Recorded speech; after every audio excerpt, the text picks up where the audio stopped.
ready to go? No, así para verme inteligente. Cheers! There you go. All right. Okay.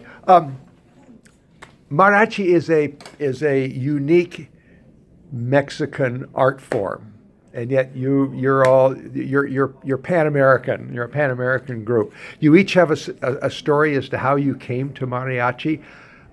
Quickly, could you tell me each your story? Good. You want to start? Sure.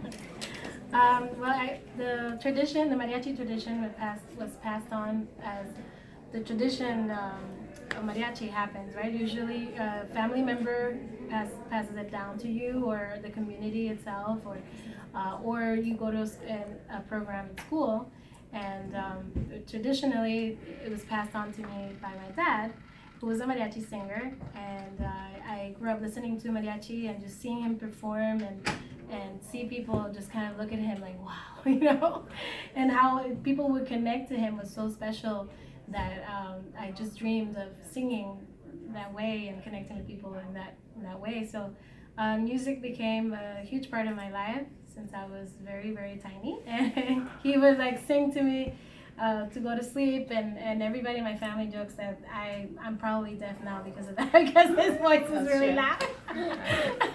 But anyways, it just brings me back to home every time I sing mariachi, and I just love it. It's so passionate, and it's known all over Latin America, but all over the world as well. As one of the most known folk music, I would say, from Mexico, and people just connect it to its intricate rhythms and the fact that the whole ensemble just sounds so majestic, when they play together. So people connect it even if they don't speak Spanish. So that's how my love for mariachi and how I was brought into it. And what's your story? How did you come to mariachi, and how did you come to the trumpet? I know, right? Okay, Yeah. Well, first I'll tell you about the trumpet. The trumpet came about, well, my brother, he's older than my twin sister and I, and he kind of started the musical trend because we didn't really have music in my family. So when it came time for middle school, I was like, well, I want to be a band too, just like him, following his footsteps. But when they asked me to choose 3 instruments, I chose all brass instruments, and the tuba was one of the first ones. Of course, I'm very petite in stature, so that wasn't going to work out for me at that time. Maybe there's a future there, but I'm not sure. Anyway, so the trumpet was the tiniest of all of them that I could actually hold up, and it came very naturally to me, and it's like one of my first loves. And of course, the trumpet is super versatile. I mean, you use it in jazz, in classical music, in Latin music, and mariachi, which I'm coming to now. I've heard mariachi because I come from a Dominican background.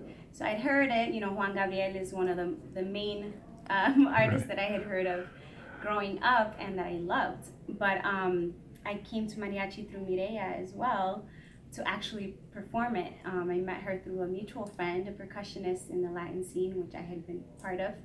And she invited me to play in her band, and I was super excited because that was just one of the styles that I still hadn't dove into, and I was super ready and willing to try and excited about that adventure. So, and it's stuck. I mean, I've been in the band since 2010.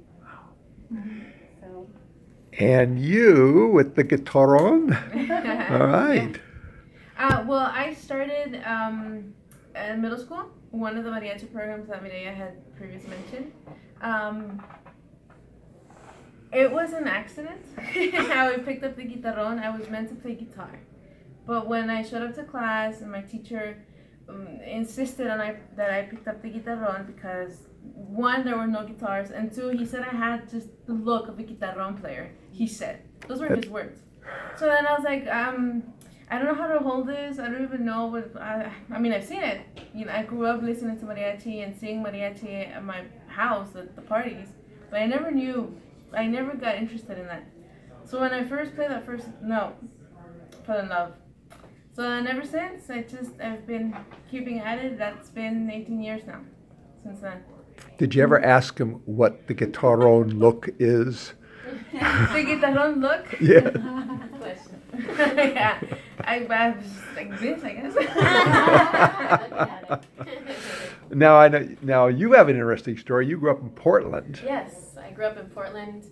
I don't even think I had seen a mariachi, maybe that I could remember, growing up. And so I was, to say the least, I was not familiar with the music. I think my mom had the Linda Ronstadt album, back when you could order, a whole bunch of cassettes for like 10 cents. And my mom liked Linda Ronstadt, and I remember seeing the cover of Canciones de mi Padre. And that probably was my only exposure to the music, except for like, maybe if you heard it in a movie or something here and there. So Mireille and I had known each other already for 5 years. She's one of the first musicians I met moving to New York City. We were introduced through a mutual friend, through hip hop. And after years of playing music together, I had a solo project. She played violin and sang with me, and I played guitar. She's like, hey, I'm going to start an all-women mariachi. Do you want to be in it? I didn't know what I was going to play. I didn't know what I was going to do, but I was like, sure. I have my solo project, so, if anything comes up, I want to, do, that's my priority. But then, like, it did not take very long at all for us to start playing together with another woman who played harp and listening to the music to get a sense of how powerful the music is and how powerful this band already was, but also could be, just because of the fact as women, because we had so much musical talent to offer, and how inspired I was by Mireille's playing and singing and this other woman, and then it just became just a life-changing experience through the music. I made myself a playlist, and I started studying as best I could, because I was not in the mariachi scene. I was very much so outside of it. So we also had a mentor, one of the musicians that Mireille played with, Don Tonio, who taught me a lot.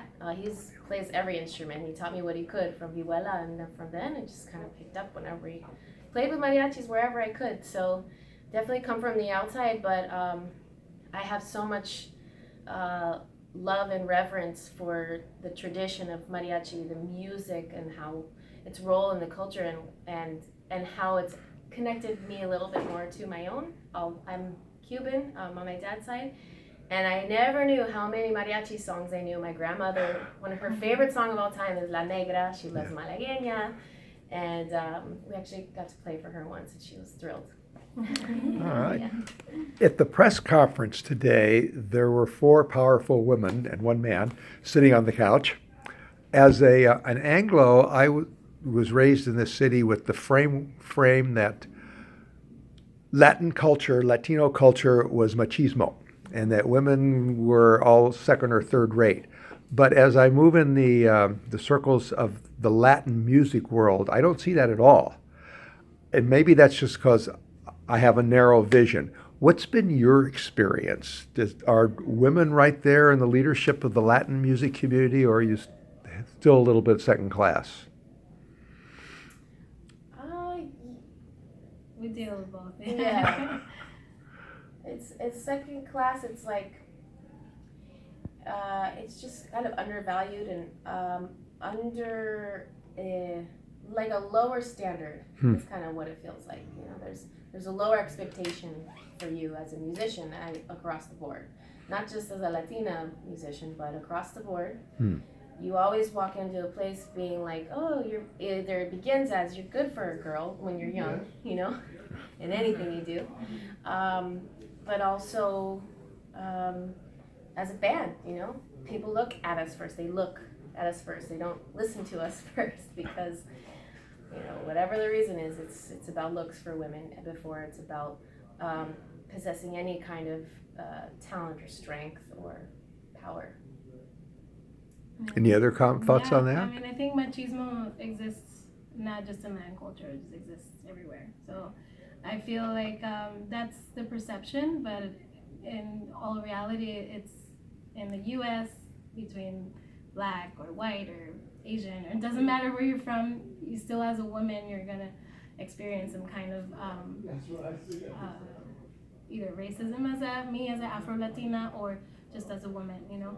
So yes, that's very true, and unfortunately, we have to experience that.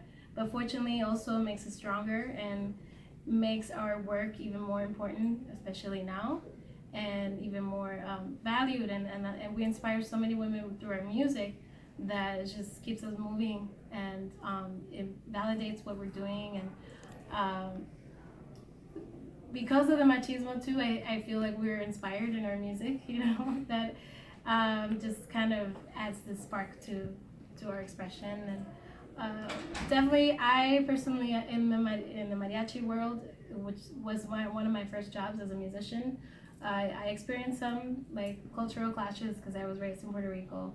Even though there's machismo there, but there's all kinds of machismos within the Latin culture. You know, it's expressed differently, and it's just people have different perceptions of it. And as a woman, they expect you to react or talk, speak, or just your body language or anything a certain way. So for me, as a mariachi, I did have some machismo encounters, but also just culturally, you know, there's just this big difference and gap, you know. So yeah. Okay. Any other thoughts on that? I was just going to say that the beautiful thing is that what I have noticed is that it is shifting now, thankfully, in this age, and that it's so nice that we get to be a part of that shift and that movement that hopefully will get people to break that conditioning and see beyond that and Well, hopefully enjoy. you all and many others are breaking those ceilings. Yeah, okay. This is totally irrelevant, but I notice you all have silver belt buckles with roses on them. Is there significance to the rose? Not the rose, but just the being a flower. You know, our name is Flor de Toloache. Yeah. Well, I couldn't find a Toloache flower buckle. It's as close as I could get that I liked. Oops, I just unbuckled it. But yeah, it's pretty and it's a flower. Okay, all right. I was hoping there'd be some deep secret there that you could tell me about. That. And then I wish it was a Toloache flower. That's all I can say, because there is deep meaning to that one.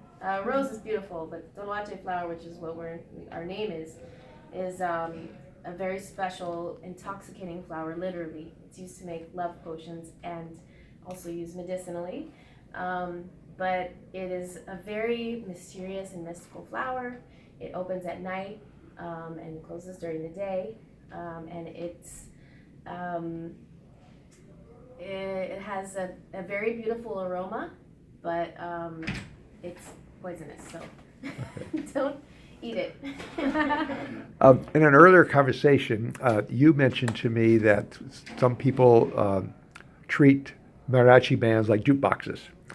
They have the songs they want you to sing, and that's that. Yeah. But you all do original songs, and you do wonderful original songs. So how are you trained? How do you train an audience that you're not a jukebox? Okay. Yeah, there's a lot of years of playing and muting people.